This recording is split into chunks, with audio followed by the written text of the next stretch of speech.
we always find the credit cards that have the highest return on investment. So when you're doing a business, you always want to think about how you're going to be, how that business can add additional benefits to you, regardless of just the profit of the business, but are there other things? One of the ways that we benefit greatly off of our business is actually reward points for our credit cards. So we always find the credit cards that have the highest return on investment.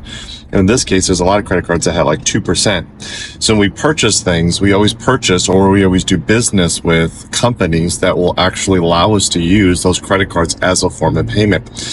For example, I just bought 2 jet skis for a rental. For rentals.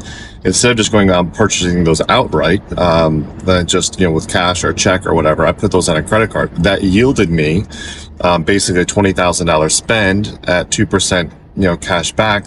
Not crazy, but that's $400 back into my wallet, that I wouldn't necessarily otherwise had.